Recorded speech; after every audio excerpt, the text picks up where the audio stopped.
जय श्री राम दोस्तों, जय हनुमान। कैसे हो आप सब लोग? क्या आपकी साधना सफल हो रही है या नहीं? कैसे जानोगे आप? कैसे पता करेंगे हम? है ना इंटरेस्टिंग टॉपिक।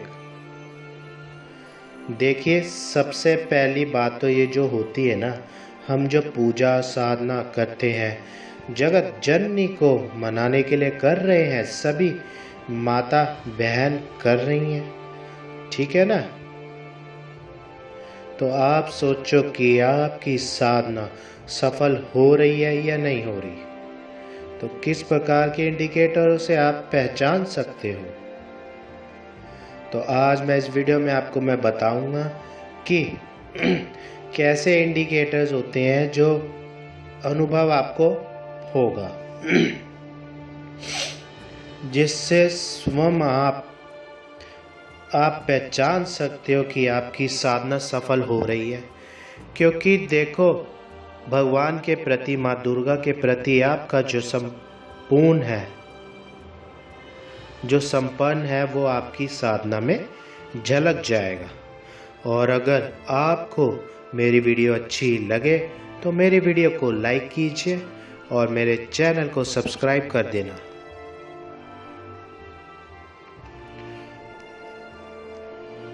और शेयर जरूर कर देना लोगों तक,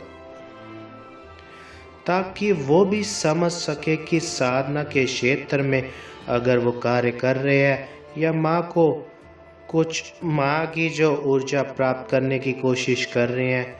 क्योंकि हर माता बहन की इच्छा होती है कि माँ, मुझे एक ऐसी तेजस्वी कृपा प्राप्त हो जिससे किसी की सामने वाले की बोलती बंद हो जाए, या कुछ भी जिससे भी मकसद हो आपका, ठीक है, जो आप पूजा याचना तपस्या करते हो।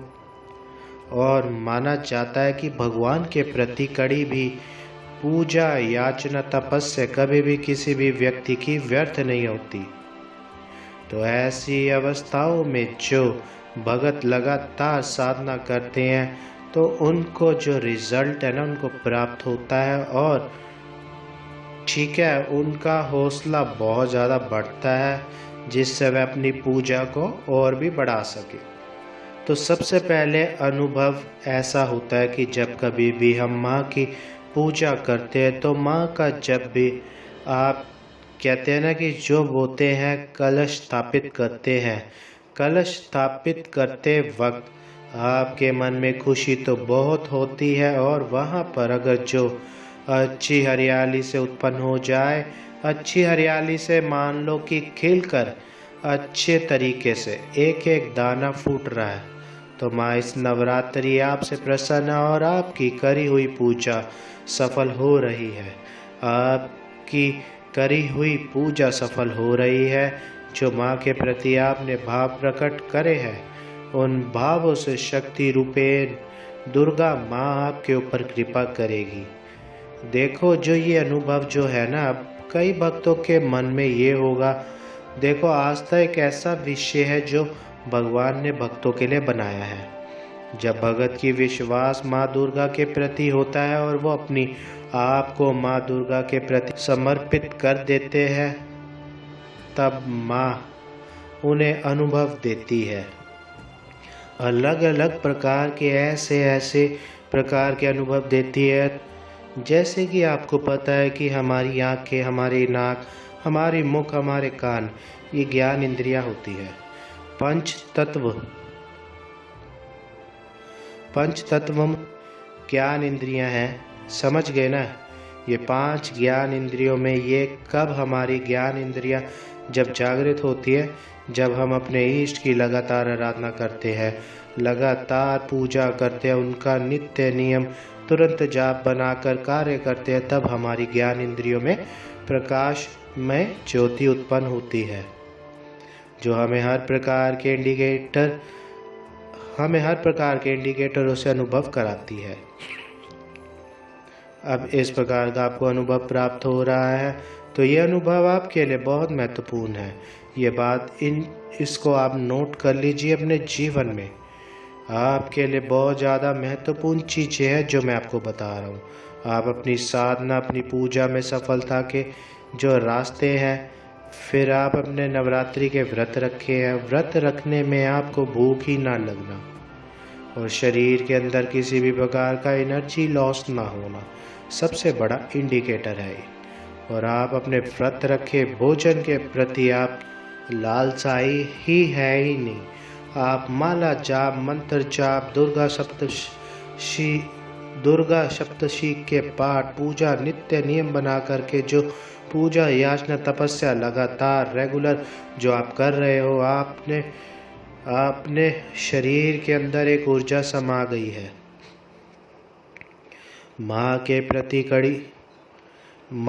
प्रति करी हुई भक्ति वह करुणा छुपी हुई होती है जो हमें दिखाई नहीं देती, लेकिन वक्त आने पर आपको उस ऊर्जा का एहसास जरूर होता है।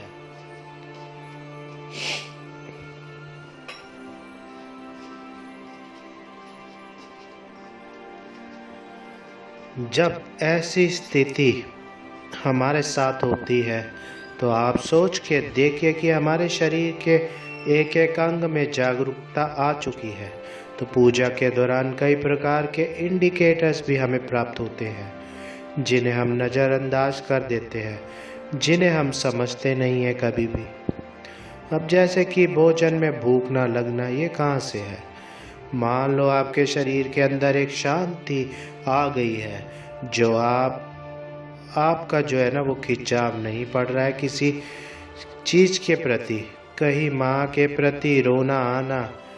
ठीक है, मान लीजिए आप माँ दुर्गा का श्रृंगार करते हो तो अब भी रोते हो आप। ठीक है, ये भगत के ऊपर भी है भाई, फील मत करना। मैंने बहुत सारी वीडियो में कई बार लेडीज़ का नाम लेता हूँ। ठीक है, तो जेंट्स नाराज़ हो जाते हैं इस बात से कि भाई उनका नाम नहीं लेता मैं। तो मैं भी बाबा और माँ का भगत हूँ, तो ये मैं बात आप दोनों के लिए बोल रहा हूँ। तो जब आप माँ की, बाबा की पूजा कर रहे होते तो आपके आंसू की धाराएं बहने लग जाती है।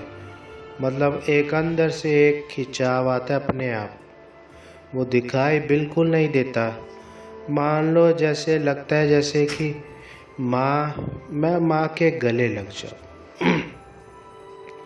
अब जैसे कि मेरे अंदर के भाव उत्पन्न हो रहे हैं बताते वक्त, क्योंकि मेरे अंदर खुद माँ के प्रति जो है लगाव है। और जब ऐसी चीज़ें आपके अंदर आने लग जाए ना, तो समझ लेना भैया आपके अंदर तो जो है सिद्ध संकेत उत्पन्न होने लग गए हैं। आपकी पूजा में सफलता आपको प्राप्त हो गई है। और पूजा में सफलता प्राप्त करना कोई छोटा कार्य नहीं है, ये युद्ध जैसा कार्य है। कभी आप सोचो कि गृहस्थ जीवन में रह करके आप अपने इष्ट को प्रसन्न करने का प्रयास कर रहे हो, लगातार आपने नियम बना करके, अपने व्रत रख कर, अपने कार्य करके, अपने गृहस्थ जीवन में रह करके। कई गृहिणियाँ तो ऐसे भी है और कई व्यक्ति ऐसे भी है जिन्होंने नौकरी पे भी जाना है, काम धंधा भी करना पड़ता है, तो उसके बाद भी अपनी जगत जननी को प्रसन्न करने के लिए दिन रात मेहनत करते हैं। तो ये मेहनत आपकी निष्फल नहीं हो सकती है। माँ आपको देख रही है और आपको ये जो इंडिकेटर्स मैंने आपको बताए हैं बहुत ही पावरफुल होते हैं। और अखंड ज्योत जो आपने लगानी है, अखंड ज्योत पर आपने अलग अलग आकृतियों के फूल दिखना। आपकी अखंड ज्योत पर अलग अलग आकृतियों की, कभी चंद्रमा के शेप में दिख रहे हैं, कभी आपको दो नैन के शेप में दिख रहे हैं, कभी आपको हार्ट के शेप में दिख रहे हैं, और कभी आपको ऐसा लगता है कि ज्योत जो है आपके प्रति जो है उछारे मार रही है और खिंचाव आ रहा है। आपका अनुभव बहुत प्रकार के होते हैं। सिद्ध अनुभव तो मैं शेयर ही नहीं कर रहा हूँ आपके साथ, क्योंकि तुरंत जो है ये चोरी हो जाते हैं और फिर लोग वैसे ही मोड़ तोड़ के वीडियो बना लेते हैं। ठीक है, कुछ ऐसे रहस्यमय अनुभव भी होते हैं जो अगर आप जान जाओ तो आप समझ जाओ कि माँ दुर्गा आपकी समय में आपकी भेंट भी लेने आई है, आपकी पूजा को स्वीकार भी कर रही है। माँ की यक्षिणियाँ के साथ आपका संपर्क कैसे बनना है। अगर आपको मेरी वीडियो अच्छी लगे तो मेरी वीडियो को लाइक कीजिए, मेरे चैनल को सब्सक्राइब कीजिए। जय श्री राम दोस्तों, जय हनुमान।